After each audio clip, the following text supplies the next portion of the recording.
Bienvenue dans ma villa en plein cœur de Bali à 4,9 millions d'euros. Qu'est-ce que je raconte? Salut à tous, c'est Joe.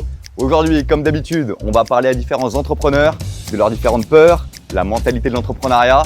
Et on va pas perdre plus de temps que ça. Déjà, tu t'abonnes dès le début de la vidéo et je vais te présenter des pépites. Viens avec moi.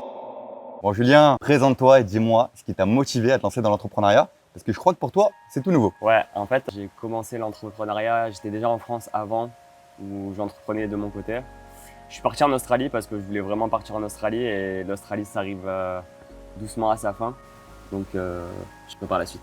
Ok. Tu as un conseil pour tous les entrepreneurs ou entrepreneuses qui veulent se lancer et qui se disent « Putain, mais j'ai plein de peur, est-ce que je vais faire de l'argent, est-ce que je vais pas décevoir mes potes, ma famille, est-ce que je vais pas perdre mon temps ?» Qu'est-ce que tu leur dirais, toi qui t'es relancé dans un nouveau projet dernièrement? Si tu as peur, faut y aller. Parce qu'en général, quand tu as peur, c'est là où tu sors de ta zone de confort et c'est là où tu évolues. J'ai eu beaucoup d'amis qui ne comprenaient pas le fait que je parte à l'étranger comme ça. Et au final, ils voient le gap entre le moment où je suis parti de France et le moment où je les revois, où je rentre régulièrement en France. Et ils voient cette différence, ce gap-là. Ils me disent « Ah ouais et tout, toi, tu as eu le courage de… » Et au final, je pense que ça prend juste un peu de courage. Si tu as peur, fonce parce que c'est certainement la peur qui te fait évoluer, quoi. C'est clair. Et les gars ou les filles qui nous regardent, en France, si tu es en France, il y a la sécurité, il y a le chômage, il y a le RSA. Tu peux pas terminer à la rue. Il y a très peu de chances que tu termines à la rue. Donc lance-toi, tu n'as aucun regret à avoir. Et c'est pas à 58 ans que tu vas monter un projet. Donc si tu regardes la vidéo, peu importe ton âge, c'est maintenant, arrête de réfléchir. Concrètement, là, tu as 30 ans. Donc tu as voulu te lancer dans l'entrepreneuriat à 30 ans. C'était quoi ta plus grosse peur? J'avais déjà entrepris avant quand j'étais en France, mais le fait de recommencer à zéro sur un nouveau business, tu te dis est-ce que je suis vraiment légitime à faire ça, dans le sens où j'ai pas forcément… Enfin tu vois, j'ai mon expérience, mais les persos, je l'ai pas encore partagé. En fait, c'est au travers de cette expérience aussi que je me rends compte qu'au final, j'ai peut-être des choses à développer et à partager. C'est quoi ton levier numéro 1 pour générer de l'argent? Contact, le bouche à oreille, surtout dans la photo vidéo. Et ouais, rencontrer des gens, parler avec les gens, connecter. Toi qui t'es lancé dernièrement dans l'entrepreneuriat, est-ce qu'au début, il y a le sentiment de comparaison? Quand tu vois les gens sur les réseaux qui font des dizaines de milliers d'euros, quand tu es dans d'autres personnes que tu connais pas dans une villa, est-ce qu'automatiquement tu te compares et ça peut te freiner? Alors c'est hyper intéressant. Alors moi avant et au début quand je suis arrivé à Bali, j'étais très stressé de ça. Je me sentais un peu, t'as l'impression que tout le monde est successful, que tu n'y as pas accès. Au final, quand tu rencontres les gens, tu te rends compte qu'au final ils sont comme toi en fait. Avec les mêmes peurs? C'est les mêmes peurs, c'est vraiment des gens normaux, c'est des gens que tu vois en France, partout. C'est vraiment des gens normaux en fait qui ont juste des parcours différents et qui entreprennent plus que les autres. Mais au final, moi ça m'a rendu compte qu'en fait c'est accessible de fou. C'est accessible de fou. Tu sais, tu vois quelqu'un, tu lui parles normal comme c'était ton pote du lycée et tout, tu dis bah attends, mais moi aussi je peux le faire. Et t'as dit une bonne phrase, aujourd'hui en 2026, avec les réseaux sociaux, tous les contacts, les connaissances, les formations qu'il y a gratuites sur l'entrepreneuriat sur YouTube, t'as quasiment zéro pourcentage d'échouer. Ouais. Tu te dis ok, si je mets du temps, de la passion et tout, au long terme, je suis obligé de réussir. C'est ça. Et franchement, rien que même si tu arrives à te dégager, et franchement c'est hyper simple, quel que soit ton domaine, ne serait-ce que 1500, 2000 euros, 3000 euros sur Bali, pour moi la qualité de vie, rien à voir avec la France. En France avec 2-3 000 euros, moi je l'ai vécu, tu survis, tu payes des factures. Ouais. Ici tu as une vie exceptionnelle. Il y a plein d'entrepreneurs qui nous regardent et qui ont peur de se lancer dans un nouveau projet, ou même qui sont au stade, tu vois, de recherche, d'analyse. C'était quoi tes différentes peurs avant de te lancer, toi? Différentes peurs, c'était vraiment la peur de l'échec, la peur aussi de ne pas trouver de contrat en freelance, de mission, parce que c'est beaucoup de réseaux. Et aussi, une autre peur, c'était pour ma première mission, de faire 0 vente. Ah ouais. Mais c'est pas du tout arrivé, parce que moi, sur les 2 challenges que j'ai fait là sur le mois de janvier, j'ai fait le premier closing des équipes de sales. Ouais, de débuter un projet, d'avoir aucun résultat. C'est ça. De te dire j'ai perdu du temps, de l'énergie. Qu'est-ce que je fous? Mais au final, alors moi, du coup, ça m'est pas arrivé. Ça s'est bien passé sur les 2. Mais au pire, même si ça me serait arrivé, en fait, tu repars avec plein d'expérience et tu seras meilleur pour le prochain. Moi, j'ai une dernière question. J'aimerais qu'on parle en général et surtout de toi. Il y a plein d'entrepreneurs qui nous regardent et qui ont des peurs. Et on parle pas assez des peurs, on parle pas assez d'émotions dans l'entrepreneuriat. Pour toi, c'est quoi les 3 peurs qui reviennent le plus souvent dans l'entrepreneuriat? Et tu peux peut-être nous confier une des tiennes. Il y a le doute permanent. Je ne sais pas si on peut compter ça comme une peur, mais en fait, quand tu es en train de faire des choses ambitieuses, et peu importe, que ce soit dans l'entrepreneuriat, dans le business ou dans d'autres choses que tu entreprends, dès que tu as de l'ambition et que tu veux faire les choses bien, tu doutes. Je pense que c'est un truc qui revient très souvent. Tu es là en train de douter de toi alors que la plupart des gens qui te regardent sont en train de se demander comment tu fais pour faire autant de trucs. Exactement. Et donc ouais, je dirais, beaucoup de gens se sentent, tu sais, le syndrome de l'imposteur qui revient systématiquement. Les mecs, ils font des trucs de zinzin, ils sont successful à différents niveaux, mais ils sont successful et ils sont constamment en train de douter d'eux et dire ouais, peut-être que je suis pas doué pour ça, est-ce que je suis pas bon pour ça? Donc ça, je pense que c'est la première peur, c'est le manque de confiance finalement, c'est le manque de l'imposteur. Le deuxième, dans notre cas, c'est quand tout le monde sait qu'il faut réseauter et s'entourer. Tout le monde. Enfin, il n'y a pas un entrepreneur qui va te dire à l'entourage, le réseau, ça sert à rien. Mais les gens parfois ont peur d'aller vers les autres.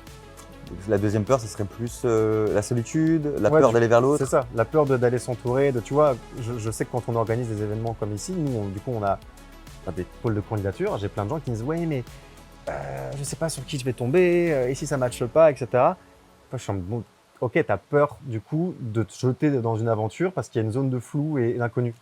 Et c'est le cas, il y a une zone de flou et d'inconnu. Mais nous, ce qu'on dit, c'est oui, mais attention, hein, c'est un bain froid que tu vas prendre là. Tu vas vivre un truc que tu n'as jamais vécu ailleurs. Et donc les gens ont peur aussi de l'inconnu comme ça et de se jeter dans un environnement où ils vont rencontrer plein de gens sans être sûr d'être à la hauteur aussi. Tu en as plein qui disent oui, mais est-ce que du coup, est-ce que je serais, Bien sûr. est-ce que je trouve ma place avec vous et tout? Frérot, tu viens de me dire que tu fais 1 million par an. Oui, tu trouves ta place parmi nous. Et moi, la dernière peur, j'aimerais que tu me cites une peur qui, toi, t'a freiné à tes débuts et qu'aujourd'hui, tu as réussi à vaincre et ça va mieux.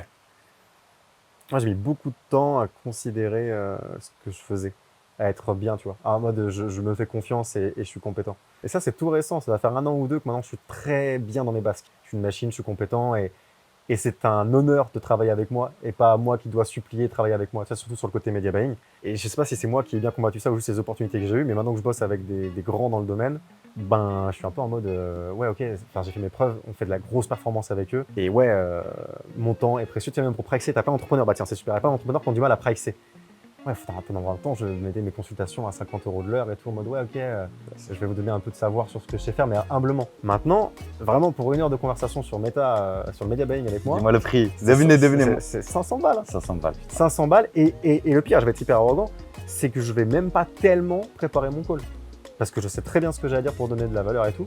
Et je vais être sélect, je vais dire non, mais si jamais ça va se passer comme ça, pas autrement. Et je vais pas commencer à faire des ronds de jambes et tout, à dire non mais t'inquiète, justifier le prix. S'il me dit c'est trop cher, ah bon c'est trop cher. Tu sais que c'est très bien parce que moi ce que je retiens là, dans ce que tu racontes, c'est que pour cette dernière peur, automatiquement il y a différents steps dans l'entrepreneuriat et 90% des gens au début vont pas avoir confiance en eux, dans leur projet, ils vont apprendre à se connaître, ils vont être fiers, ils vont dire wow, finalement mon tarif je peux l'augmenter, j'ai plus de compétences que je pense. Et c'est une chronologie normale. Je connais pas un entrepreneur qui m'a dit dès le début j'étais full confiance en moi. Et tant mieux, tant mieux.